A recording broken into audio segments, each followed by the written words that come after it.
The following account was the first published in the Nauvoo Neighbor on May 7th and May 14th, 1845 issue. This is the eyewitness account of the Mormon murders by a young Mormon lad called William Daniels, who was the only Mormon brave enough to show up and testify at the assassination trials at Carthage. As you recall, John Taylor and Willard Richards refused to show up and testify at the Carthage trial and threatened any officer who served them with a writ with death. They would shoot them. Therefore, as evidence goes, any testimony given by witnesses who refused to testify can be deemed as complete falsehoods and fiction. William Daniels was a key prosecution witness, and the publication of this account a few weeks before the Carthage conspiracy trial was of great benefit to the defense, who used it extensively to impeach Daniels during the cross-examination.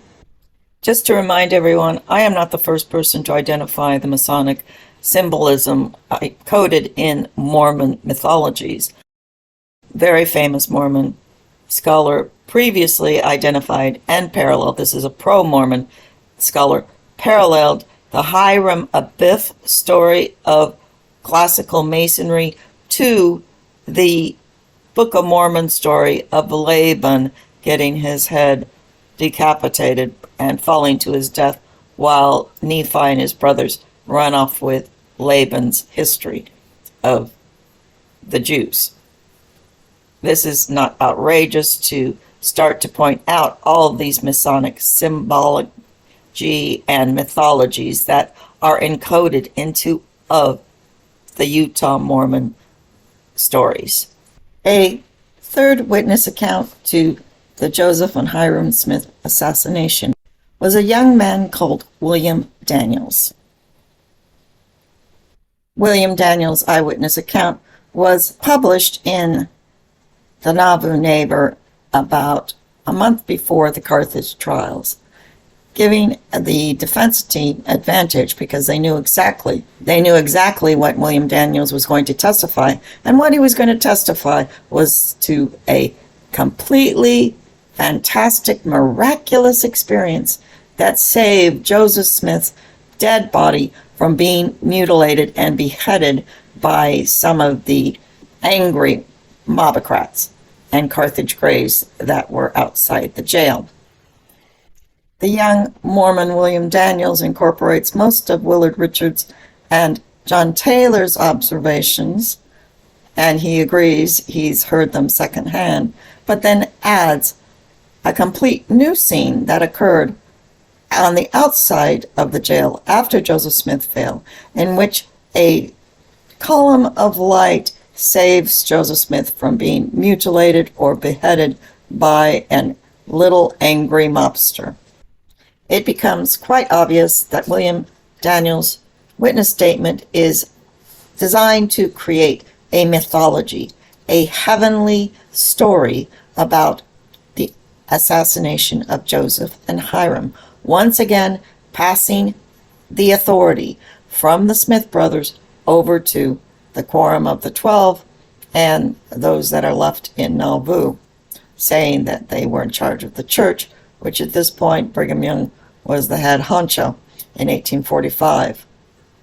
Another very obvious observation is that the witness statement is written in that very elegant, flowery style of the Scottish Enlightenment, which is the signature of Sidney Rigdon. So, contrary to the plain-spoken Yankee style of Joseph Smith, Sidney Rigdon's rhetoric and writing style is plainly evidenced in this piece of witness literature by Mr. Daniels. So this young man was obviously had a ghostwriter who was Sidney Rigdon. That is my opinion. I'm not going to read the whole account. I'll leave a link to it so you can read it. It is indeed very interesting and entertaining. So let's begin here with the preface. It says, the following account was the first published in the Nauvoo Neighbor on May 7th and May 14th, 1845 issue. William Daniels was a key prosecution witness, and the publication of this account a few weeks before the Carthage conspiracy trial was of great benefit to the defense, who used it extensively to impeach Daniels during the cross-examination. And I'm going to mention right here, I am wondering if that was done intentionally by anyone that maybe wanted to sabotage the trial. The account below contains several embellishments or fantasies that are contradicted by other witnesses. For example, Daniels has Joseph Smith surviving the fall from the second-story jail window and then being shot by 4 men under the orders of Levi Williams. After the murder of Smith, Daniels describes a scene in which the ruffians draw a Bowie knife, in which a ruffian draws a Bowie knife and is ready to sever the head of Joseph Smith when suddenly a pillar of light bursts from the heavens upon the bloody scene. This pillar of light frightens the killers, who run away. William Daniels identifies them as always being 84 men, reduced 84 to 4, 4, 4, or 3 fours, which in English gematria equals, or I spelled out to be Masons. So Daniels is identifying these 84 mobocrats, or young boys, led by Thomas Sharp as Masons, as is Thomas Sharp a Mason. But besides the 84 men, there's 20 advanced men that were also sent from Warsaw to be the assassination team. These 84 men are propositioned by Thomas Sharp and Levi Williams that if they join in, that they will not be injured, because the guards at the Carthage jail, their guns had been loaded with blanks. For some reason, not only does William Daniels identify Colonel Levi Williams, but he identifies Mark Aldridge, Captain Jacob Davis, Captain Grover here, and others, Thomas Sharp, but he identifies 2 Stevens brothers who were coopers in Warsaw, and one was about 6 feet 3 inches, proportionate and athletic. The others were 5 feet 9 inches with dark complexions. That was a Stevens brother. In other words, William Daniels is being used as the mouthpiece of the other conspirators that are in hiding, which are John Taylor and Willard Richards, who refuse to come to Carthage to testify. And in fact, John Taylor warns that he will shoot any officer that tries to serve him with a writ to testify at the trial. So under threat of death, of killing anyone to try and serve him, John Taylor and Willard Richards go into hiding.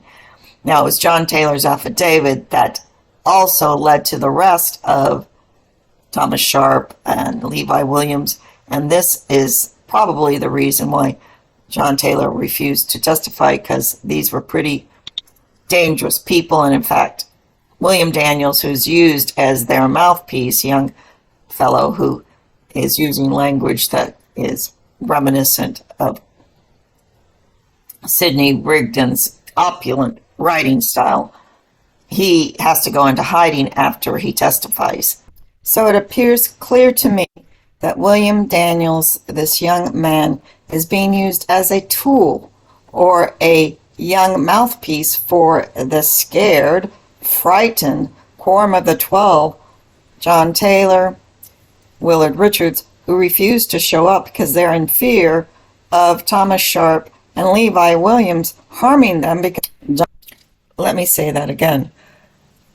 Did Willard Richards and John Taylor refused to show up at the trial because they were fearful that Thomas Sharp and Levi Williams would actually harm and murder them in retaliation for Willard Richards and John Taylor identifying and leading to the arrest of Thomas Sharp and Levi Williams for the murder of the Smith brothers.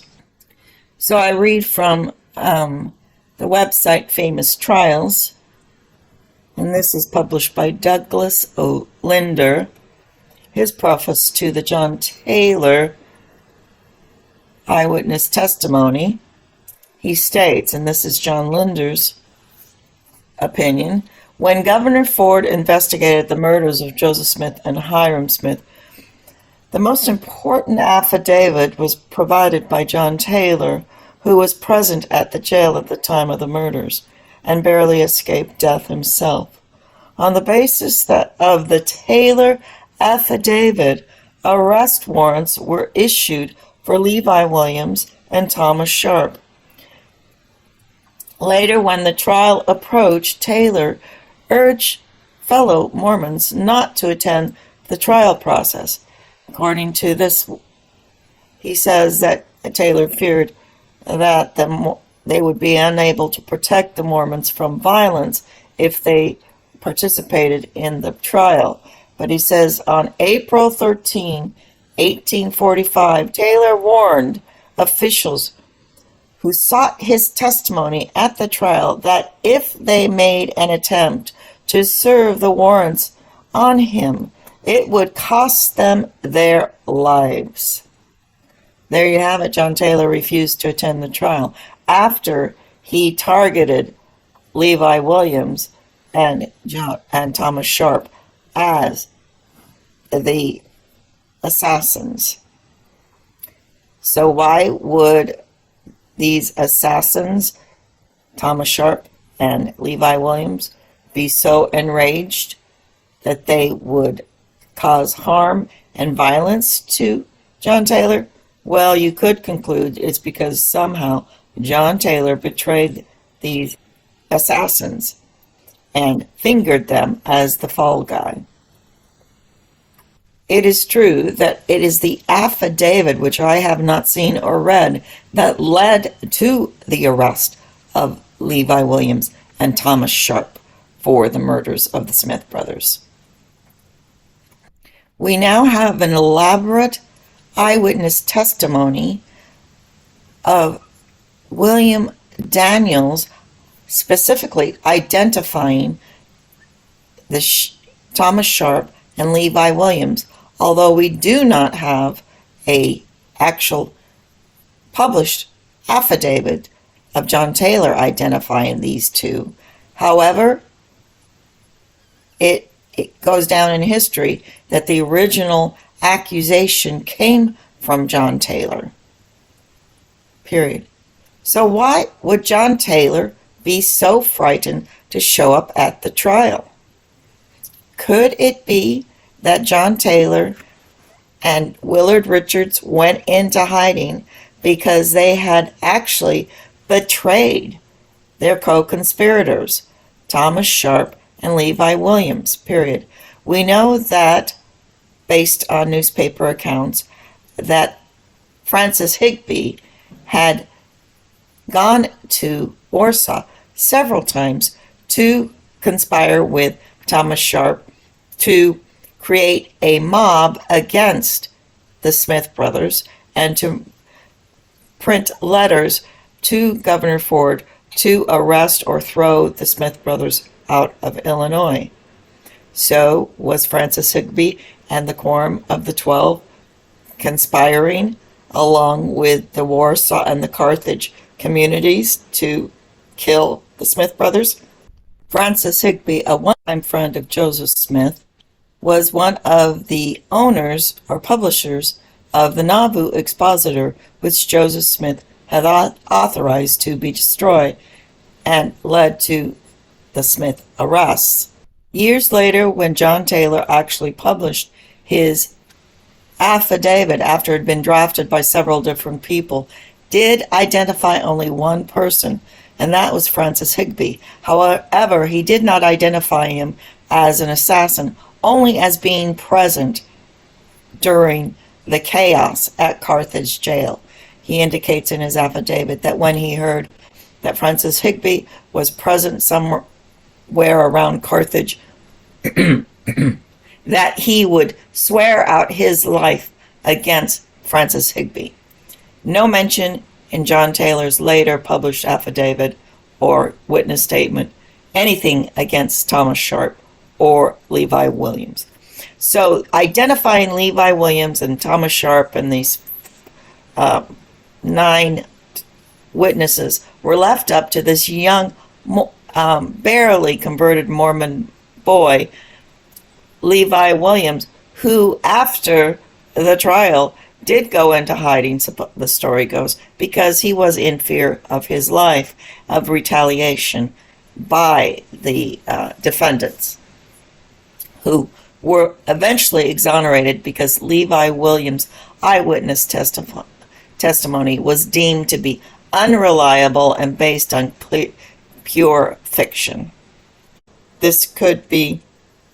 So did John Taylor's secret affidavit identifying Thomas Sharp and Levi Williams as the assassins place him in mortal danger, because actually John Taylor was part of the conspiracy, but he targeted and betrayed Levi Williams and Thomas Sharp and targeted them as the fall guys for the entire assassination scheme, along with all the other circumstantial evidence, including John Taylor's refusal to show up at the trial. One could rationally conclude that somehow John Taylor was in fear for his life because he had betrayed other co-conspirators.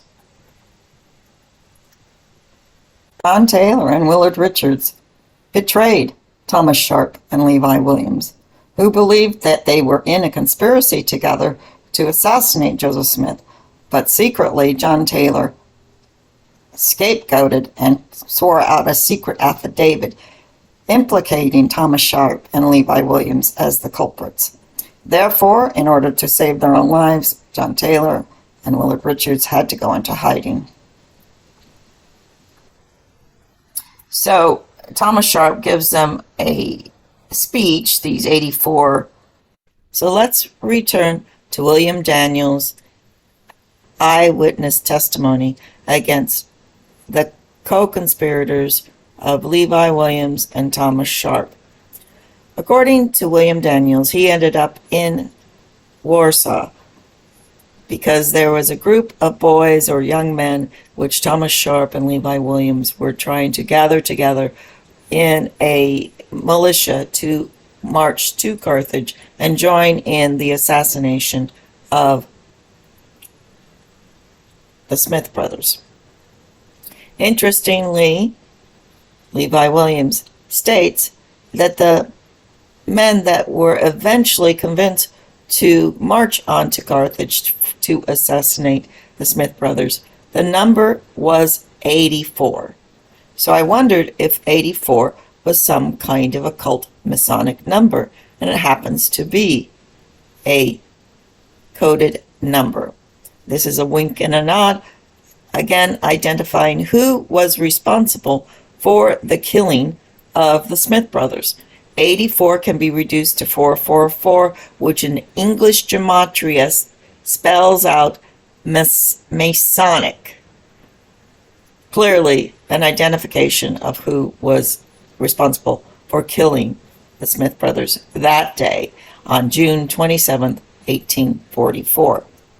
So when William Daniels shows up in Warsaw that day, he observes Thomas Sharp give a speech to a group of 84 Warsaw young men, encouraging them to join forces with him to march on Carthage to assassinate the Smith brothers. But surprisingly, Thomas Sharp not only wants to assassinate the Smith brothers, but he also wants to assassinate Governor Ford.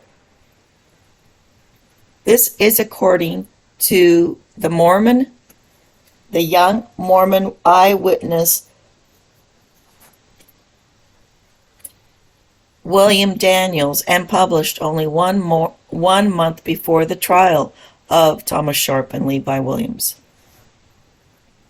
Now, if this does not alarm you, that not only were the Mormons of Nauvoo fingering the Warsaw group of the Warsaw Signal, Thomas Sharp, the publisher, who eventually became mayor and quite a political important person, they were identifying these conspirators as combining and conspiring to kill also Governor Ford. I wouldn't want to be in their position. So this is basically a very outrageous claim by this young Mormon eyewitness, William Daniels, and probably not believed at all, because it would be an absolutely insane action on the part of Thomas Sharp to even try and assassinate the governor of Illinois, who had arrived to at least appear to try and establish peace at Carthage before the Smiths were assassinated. So this is just an outrageous and unbelievable claim. Again, was it put in this eyewitness account in order to sabotage the trial and cause the defendants to be exonerated? Who knows? But that would go along with the theory that all of these co-conspirators were combined together to assassinate the Smith brothers, and all together they tried to exonerate each other, just as the Warren report had done, exonerating everybody but the fall guy, Lee Harvey Oswald. This is a tried and true template or design by cabal assassins to identify one fall guy.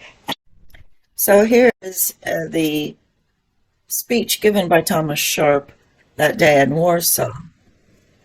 And I want you to notice that this entire affidavit or eyewitness statement, purported to have been written by Levi Williams, definitely appears to be written in the style of Sidney Rigdon. Sidney Rigdon writes in the style of the Scottish Enlightenment, like many of the ministers during this period of time, as opposed to the straightforward Yankee prose of Joseph Smith and others who published newspapers during this time in the West. This definitely rings of a Sidney Rigdon style signature. So let's read what Levi Williams says that Thomas Sharp announced that day. Friends and fellow citizens, I begin. This is Thomas Sharp as he mounted his bay. And of course, Levi Williams says, here's a short extract, as near as I can remember, that Thomas Sharp said. And then it launches into this beautiful speech. Anyway, friends and fellow citizens, the crisis has arrived when it becomes our duty to rise as free men, hint, hint, Freemasons, as free men, and assert our rights. The law is insufficient for us. The governor will not enforce the law. We must take it into our hands. We know the wrongs that we have suffered, and we are the best calculated to redress. Now look, we're the best calculated to redress. Very fancy language. Now is the time to put a period to the mad career of the prophet. Again, a period which means an end to the mad career of the prophet, sustained as he was by a band of fanatical military saints. We have borne his usurpations. We have borne his, I can't even read this. We have borne his usurpations until it would be cowardice to bear them any longer. my fellow citizens, much like Caesar would call his fellow citizens, my fellow citizens, improve the opportunity that offers, lest the opportunity pass and the despotic profit will never again be in your power. All things are understood. We must hasten to Carthage and murder the smiths, while the governor is set at Nauvoo. Beard the lion. Again, a very strange allusion, probably out of the Bible. Beard the lion in their den. The news will reach Nauvoo before the governor leaves. This will so enrage the Mormons that they will fall upon and murder Tom Ford, and we shall then be rid of the D.D. little governor and the Mormons too. Well, he, in so many words, encourages the murder of Thomas Ford, but he believes that the Mormons will murder him. So this begs the question, was there also a conspiracy to murder Governor Ford? Why would Thomas Sharp state this? Now, of course, this was written by Sidney Rigdon, my opinion. This had been written by Sidney Rigdon, but probably with the input of many of the Nauvoo Mormons, such as John Taylor, who was too scared to show up at the trial, so they sent a young man who barely knew what he was doing to profess this outrageous conspiracy. So basically, it implicates the fact that Thomas Sharp was at least encouraging the murder of the Governor Ford. I would not like to be in Thomas Sharp's position if in fact William Daniels' affidavit would ever have been believed, but it was not, because it contained too many fantasies and too many outrageous observations that no one else observed that day at Carthage. So this was very interesting information that I had never heard before. Governor Ford, Thomas Sharp, is indeed murderously angry at the Mormons, John Taylor and Willard Richards, is because they also implicated him in a plot to assassinate the governor. I'm sure even if Thomas Sharp was involved in the assassination or the conspiracy to kill Joseph Smith, he never would have joined in to try and kill the governor. And this is why William Daniels' affidavit and witness statement is so outrageous. William Daniels is accusing everyone of being involved in a murder plot, in not only of the Smiths but of Governor Ford himself. So William Sharp at Warsaw that afternoon did gather 84 volunteers to march on to Carthage and assist the Carthage Greys in creating a spectacle in front of the Carthage jail, with an advance team of 20 men who were designated as the assassins. Daniels joins this 84 group of young men and marches with them to Carthage. And they set off their signals, and then the Carthage jail is surrounded by, I believe, these 80 men, and they were dressed in blue hunting shirts with fringe. So these 20 assassins were dressed in blue hunting shirts with fringe on them. So I didn't know what this type of uniform was, and I looked it up. So I didn't know what uniform the Carthage Greys used. I assumed that they called the Carthage Greys, they were wearing gray uniforms, but identified by William Daniels, the assassins, or the front men, were wearing fringed hunting shirts that were blue. So I looked it up, and there were several military companies during the Civil War that wore these fringed hunting shirts that were blue, and one of them were the Marine Rifles of the 15th of Virginia. Interesting, I went through some of the other historical documents, and it talked about the evolution of the blue and the gray uniforms. So somehow this may be the Mormon reference that the Smiths had been murdered by the northern troops, or the militia that was loyal to the North, versus what the Brigham Young Mormons eventually became loyal to, which was the Confederate South. I don't know, this is just an interesting sidebar right now.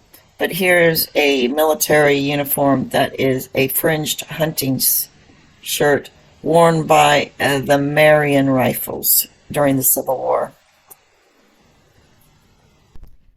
William Daniels continues to say that soon the jail was surrounded by the mob, who had blackened their faces, made them look like demons, most of them in blue hunting shirts with fringe around the edges.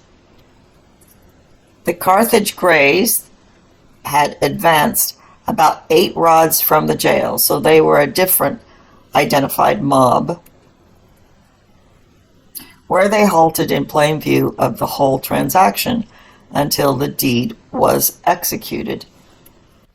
Colonel Williams shouted, again, William Daniels is identifying Levi Williams directly. Colonel Williams shouted, "Rush in there, no danger, all is right." A sham encounter ensued between the guards, who, again, were armed only with blanks, and the mob. A few guns were fired in the air. Of course, those were blanks, but they made a sound. The rush was made in the doorway at the south part of the building.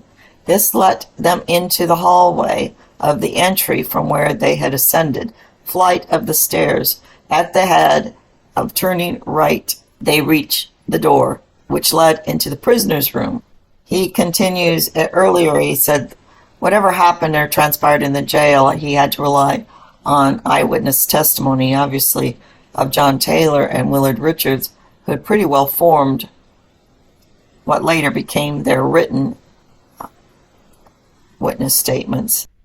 Well, actually, this begs the question, was John Taylor and Willard Richards' eyewitness testimony actually based on William Daniels' eyewitness testimony, whose testimony obviously was written by Sidney Rigdon?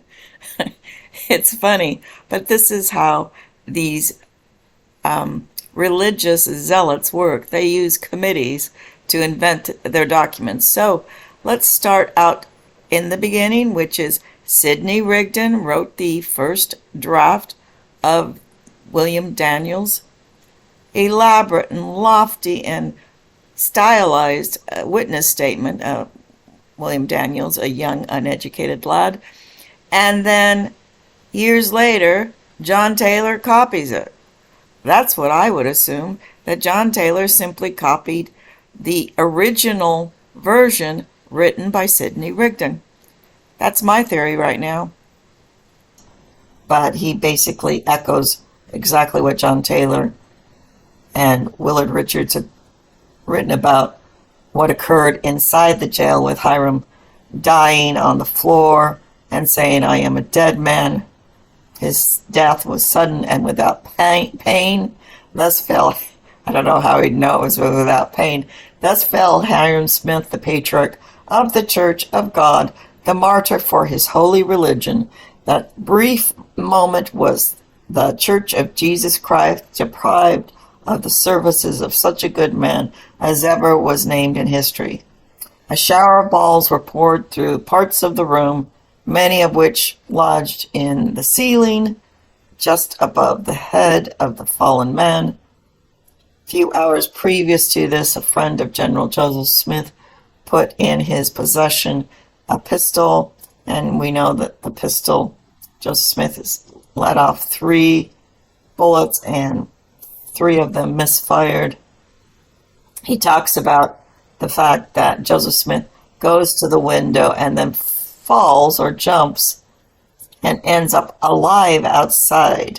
He says that Elder Richards was still contending with the assailants in the doorway when General Smith, seeing that there was no safety in the room, probably thinking that he might be able to save himself, he sprang into the window, and just as he was preparing to descend, he saw such an array of bayonets. This is what's interesting. He was caught in the window casing, where he hung by his hands and feet, with his head to the north and his feet to the south, and his body swinging downward. He hung in that position 3 or 4 minutes. Again, that's 34. So here's the gematria calculator of 4-3 reduced to 2-2-3 equals Masonic. The word Masonic right here. The other Masonic reference is that Joseph Smith's head was facing or in the direction of north. His feet were in the direction of the south. That is the north and south of the compass. And in Masonic rituals, they go to various parts of the room which are identified north, south, east, and west, depending on what ritual they are doing. Other Masons out there, you can probably tell me what the north and south means in the Masonic ritual, but in this event, they want to identify Joseph Smith's head being to the north, his feet to the south. Just to remind everyone, I am not the first person to identify the Masonic symbolism coded in Mormon mythologies.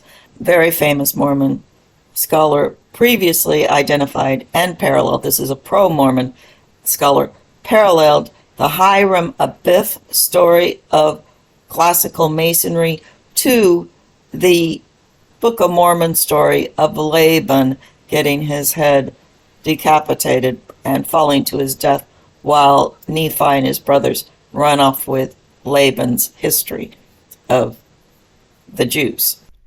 And that is why I'm forming the theory and the opinion that Joseph Smith, a Native American interracial Sephardic Jew, wrote the Book of Mormon in part as poking fun at these ridiculous Masonic mythologies that Masons believed in literally and were completely fictionalized metaphors to the biblical story of Solomon and David, completely mythological.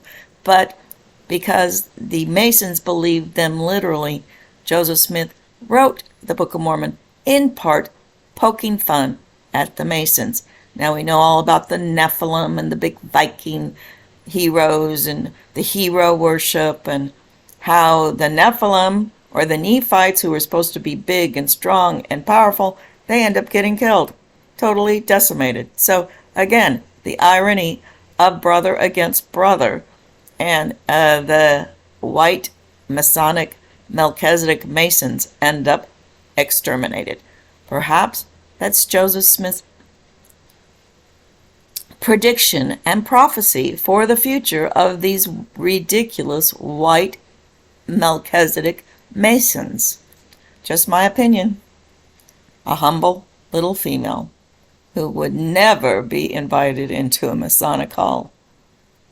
Wrong gender, wrong sexual equipment. So this is not outrageous to start to point out all these Masonic symbology and mythologies that are encoded into all of the Utah Mormon stories. Why he would hang for 3 or 4 minutes would probably be impossible, during which he exclaimed, "O Lord my God," and fell to the ground. While he was hanging in that position, Colonel Williams hallooed, "Shoot him! GD, shoot him!" However, none fired at him. Smith seemed to fall easy. He struck partly on his right shoulder and back, his neck and his head reaching the ground a little before his feet. He rolled instantly to his face, from which position he was taken by a young man who sprang to him. Okay, so this young man came out from the corner and laid Joe sitting up against the wall of the jail. And he said, "Damn you, Joe, you killed my father." Daniels believes this was to identify this man as being a Missourian, but that was obviously fake. He wasn't a Missourian. That was just a hoax. And then as he does see Willard Richards in the window above, so at this juncture it does beg the question, did Willard Richards push Joseph Smith out the window? I don't think so. I don't know. Okay, I don't know. The story is so improbable. When President Smith had been set against the curb and began to recover from the effects of the fall, Colonel Williams ordered 4 men to shoot him. Accordingly, 4 men took an eastern direction about 8 feet from the curb, Colonel Williams standing partly at the rear, and made ready to execute the order. While they were making preparations and the muskets were raised to their faces, President Smith's eyes rested upon them with calm and quiet resignation. He betrayed no agitation. He betrayed no agitated feelings, and the expression upon his countenance seems to betoken his only prayer to be, which was, "O Father, forgive them, for they know not what they do." The fire was simultaneous. The slight cringe of the body was all that indicated the pain that he betrayed when the balls struck him. He fell upon his face. 1 ball then entered upon his back part of his body. This is the ball that many people have supposed to have struck him about the time that he was in the window. That was according to Willard Richards. But this is a mistake. I was close by him, and I know he was not hit with the ball until after he was seated by the well curb. And that's outside the Carthage jail. So this witness is saying that Joseph Smith died outside the Carthage jail and struck by 4 balls that were ordered by Levi Williams, identifying him as a murderer, not just a conspirator. But of course, this fantastic testimony was rejected by the jury at Carthage. But let's go on. Joseph Smith's death was instantaneous and tranquil. He betrayed no appearance of pain. His noble form exhibited its powers of manly strength and healthful agility, yet not a muscle seemed to move with pain, and there was no distortion in his features. His death was peaceful as the falling to sleep of an infant. No cloud of contending passion gathered upon his brow, and no malediction trembled upon his lip. You see how this is just totally Sidney Rigdon, the Scottish Enlightenment writers. "Oh, shall I compare thee to a summer's day," etc., etc. Anyway, not that plain spoken Yankee language we love in the U.S. But anyway, the reward of the righteous man seemed hovering over him, and his breath ceased with as much ease and gentleness as if eternity was exerting an influence on his behalf and taking his spirit home to a world of liberty, light, and life. I'm going to have to look that up as a Masonic reference. Liberty, light, and life. But the final breath is a very important breath for Masons. They have a ritual called the opening of the mouth, in which a person is takes the last breath of the person dying and then carries that person within him for his life to pass on into eternity. And this is, as I referenced in the previous video, that John Taylor said his heart was cemented, or his soul was cemented to Hyrum. So Hyrum's breath or soul entered John Taylor, which I believe was the passing of the gauntlet of the prophet and patriarch of the Mormon Church to John Taylor at that time. At least that's what John Taylor was indicating in coded Masonic mythology. And John Taylor's published witness statement was done about 20 years later, and it was drafted by several people into its final form. But this again is William Daniels' witness statement, done right within the year of the Smith's death, published May of 1845. The trial was in June of 1845, I believe. And it again talks about this last breath of life. Okay. The ruffian of whom I have spoken, who set upon him against the well curb, now secured a bowie knife. And bowie knives are also a Masonic symbol. They use bowie knives in their rituals. And a bowie knife is a smaller version of this. I can't remember what this sword is called. It's a Pakistani Punjab sword that they carry at the side of their waist. But these border ruffians like Jim Bowie would carry these symbolic bowie knives to slit people's throats, supposedly. Anyway, so now secured a bowie knife for the purpose of severing the head from the body. That's reminiscent of Laban, also of the Baphomet, which is a severed head, or John Baptist, the Baptist Baphomet, which is an occultic symbol. He raised the knife, and he was in the attitude of striking when a light so sudden and powerful burst from the heavens upon the bloody scene, passing its vivid chain between Joseph and his murderers, that they were so struck and terrified in awe and filled with consternation. This light, in its appearance and potency, baffles all powers of description. The arms of the ruffians that held the knife fell powerless with the muskets of the four who fired fell to the ground, where they all stood like marble statues, not having the power to move a single limb of their bodies. Again, this is reference to Sodom and Gomorrah and turning to pillars of salt.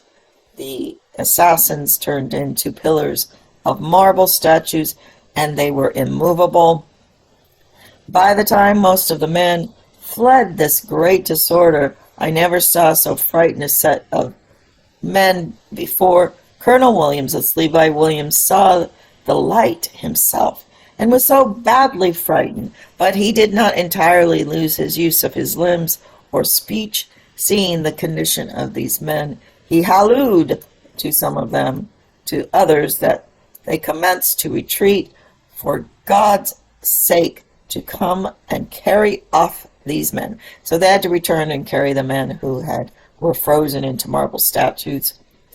They came back and carried them by the main strength towards the baggage wagons. They seemed to be helpless, as if they were dead. Whoa! Now there we have the illusion that perhaps some dead men were put into wagons. As I previously stated, that John Taylor believed that 2 men were killed, and it's my theory that these 2 men were the 2 killed men were put into wagons covered with straw and paraded to Nauvoo as they were the dead Smiths. Since nobody actually identified the bodies of the Smiths, it's my theory, as you recall, that the Smiths actually escaped, and this was a big theatrical event to fake the Smiths' deaths. But notwithstanding, I find very fascinating all these Masonic symbols encoded into these witness statements. And please don't claim that I'm saying anything new. Just do an internet search of Masonic symbology and Mormon scholarship, and you find many articles written by pro-Mormon scholars identifying the Masonic symbolism in the Book of Mormon. Just look at the temple garment. It's got the Masonic square and the Masonic compass and square. What could be more obvious with its hiding in plain sight? Mormons are wearing Masonic symbols 24/7. Lo. Now I want you to realize that everyone's fled at this point. So William Daniels is saying he's the only one that stuck around to observe Joseph Smith in all his glory and wonder. And then again, William Daniels mentions that the Masons were responsible because, let's see, he says, yet in the contemplations, I regarded Smith as the triumphant conqueror left master of the bloody field. Of 84 men or fiends armed with the United States muskets, identifying the United States, okay, the U.S. assassins, not the Southern Confederate assassins. And 84 we know identifies the Masons, 444, and other weapons. I had unparalleled heroism to the murder, the nerve and the presence of mind. Well, Joseph Smith had the nerve and the presence of mind to contend with such unequal force, and with a pocket pistol kill and wound as many as they. In him was the spirit of dauntless bravery exemplified. So here's the illusion that there were two killed. But he's saying that Joseph Smith, with his 6-shooter, killed as many as the mob killed, which were two, Hyrum and him. So here's the illusion that 2 men were killed. Again, my contention, it was these 2 men that were dressed as Smiths and paraded into Nauvoo and then disappeared. And if I did get a comment on my prior video that there were 2 bodies recovered in 1929, and I indicated that those 2 bodies, if they were anybody, were these 2 ruffians that had been killed at Carthage. But notwithstanding, the forensics of comparing measurements of death masks with skulls is just not legal evidence, not forensic evidence, would never be allowed in court. It would be laughed out of court. It would be called voodoo forensics. So many people trying to convince people of certain facts that just don't have legal proof. And one of them, one glaring legal proof that is absent, is a coroner's report, a medical report, or any forensic evidence that Hyrum and Joseph Smith's bodies were examined and certified legally dead, just absent from the historical record. So I think my evidence that they survived, well, my evidence that there's no evidence of the Smiths' death, very reasonable. And when you compare it against these crazy fantasies and Masonic coded messages and witness statements that make no sense except for all the coded messages of the Masons, well, there you have it. You have a lot of people faking witness statements, and these witness statements were not designed to convey reality or historical facts, but were designed to convey the religious mythology of the Masons, the religious mythology of the Mormons. And therefore, you cannot reasonably rely on these witness statements of Willard Richards or John Taylor, or the Mr. Young, William Daniels, as the Carthage jury did not rely on Daniels' testimony, but rejected it and exonerated the 9 defendants at the Carthage trial for the conspiracy to assassinate Joseph Smith and Hyrum Smith. So looking at the historical record, what do we have? We have John Taylor and Willard Richards' eyewitness statements written 10 to 20 years after the event. Just like most Utah Mormon historical documents, they're concocted and reconstructed years after any event, so they would not be reliable evidence of any murder of the Smith brothers. Then we have young William Daniels, whose witness statement obviously is written by Sidney Rigdon, creating this fantasy of heavenly light and the passing of the authority over to whoever. It's complete fantasy. That was also rejected. So it is unreliable as to the Smith's death. We do have some testimony that there were two mob men that were killed. We don't have any forensic evidence that the Smith bodies were examined and certified as dead. And so the only evidence we have is also that John Taylor and Willard Richard, who were purported eyewitnesses, refused to testify at the trial. There is a legal concept that is implied false testimony. If you fail to show up to testify in court, the jury can infer that your testimony is a lie. So we have John Taylor, Willard Richards, completely encoded mythologies that were Masonic allusions and that were written years after the event, completely unreliable, not evidence.